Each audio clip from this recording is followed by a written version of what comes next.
श्रवण श्रवण तक ना रहे, ये हम सब निश्चित करें। हम सब यदि वास्तव में चाहते हैं कि हमें एक आनंद का जीवन जीना है, हमें एक अच्छा जीवन जीना है, दुर्लभ जीवन है, अच्छे से जिएं, ये आवश्यक है। लक्ष्य एक ही है, कभी कोई दूसरा संकल्प विचार मन में हुआ नहीं, और भगवान ऐसी कृपा बनाए रखें, हो भी नहीं। लक्ष्य एक ही है कि कैसे बचपन जो संस्कार विहीन हो रहा है, गीता में सब कुछ है बचपन के लिए, कैसे भगवत गीता बचपन से जुड़ पाए। यौवन जो कहीं ना कहीं कुछ पथ भ्रमित दिखता है, कैसे युवाओं को गीता समझ में आने लगे, कैसे हमारा ग्रस्त वो धन्योग्रस्त आश्रमा की स्थिति में आ सके, कैसे वो स्थिति बने आदर्श ग्रस्त की, कैसे हमारा चिकित्सा और शिक्षा क्षेत्र कहीं ना कहीं आज कुछ विसंगतियों के दायरे में आता जा रहा है।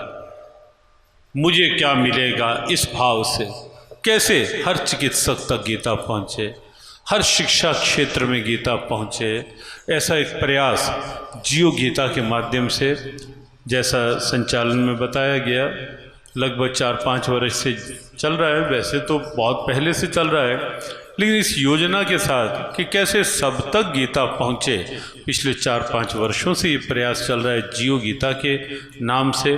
और उसके लिए हम कुछ ऐसा सोच रहे हैं, आगे तो उनकी इच्छा पर निर्भर जीवन रहता है कि उनकी इच्छा जैसा करवाएगी, जो करवाएगी उन्होंने ही करवाना है।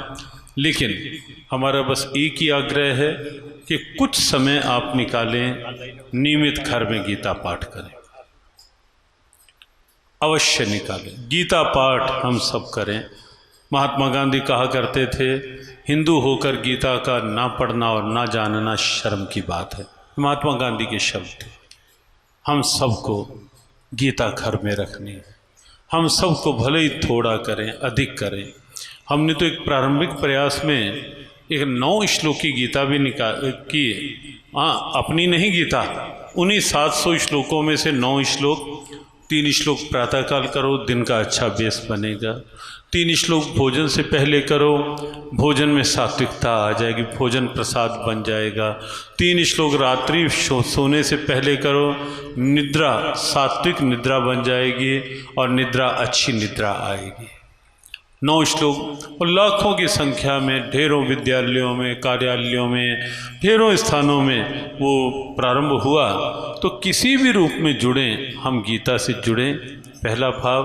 और दूसरा भाव जियो गीता के भाव के साथ, किसी के पास समय हो, मन हो और लगे कि हम जियो गीता के साथ जुड़ कर के हम भी कुछ जीवन की सार्थकता के कदम आगे बढ़ाना चाहते हैं, ताकि गीता डॉक्टर्स तक पहुँचे, गीता स्टूडेंट्स तक पहुँचे, गीता टीचर्स तक पहुँचे, गीता हर क्षेत्र की पहचान बने और गीता राजनेताओं तक पहुँचे। ऐसा भी एक लिखा है कुछ गीता पर।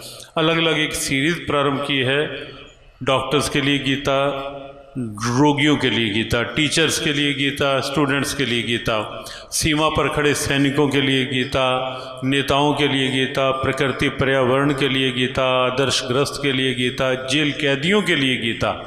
तो ऐसा एक सीरीज़ प्रारंभ हुई है। अनेकों उसके जो भाग हैं वो प्रकाशित हो चुके हैं और कुछ आगे क्रम चल रहा है ये।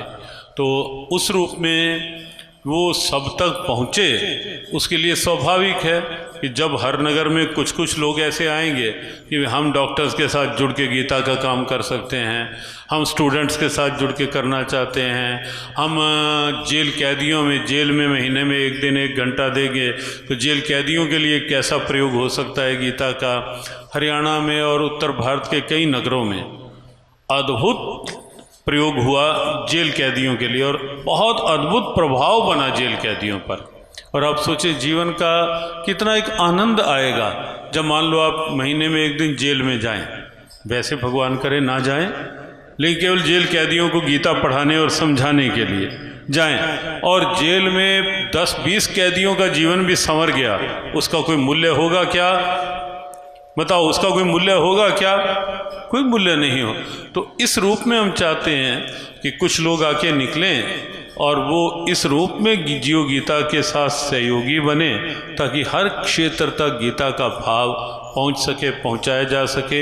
यद्यपि कुरुक्षेत्र में गीता ज्ञान संस्थानम भी इसी लक्ष्य को लेकर शुरू हुआ है कि कैसे गीता पर ऐसी गहरी रिसर्च हो एक एक शब्द को लेकर कि पूरे विश्व में ऐसा संदेश जाए कि गीता केवल सन्यासियों के लिए नहीं, गीता केवल इसलिए नहीं कि कोई मृत्यु की अवस्था में हो और उसके पास बैठकर गीता पढ़ दो, गीता केवल उतने लिए नहीं है। गीता विश्व का हर व्यक्ति समझे गीता तो मेरे लिए, गीता मेरे लिए।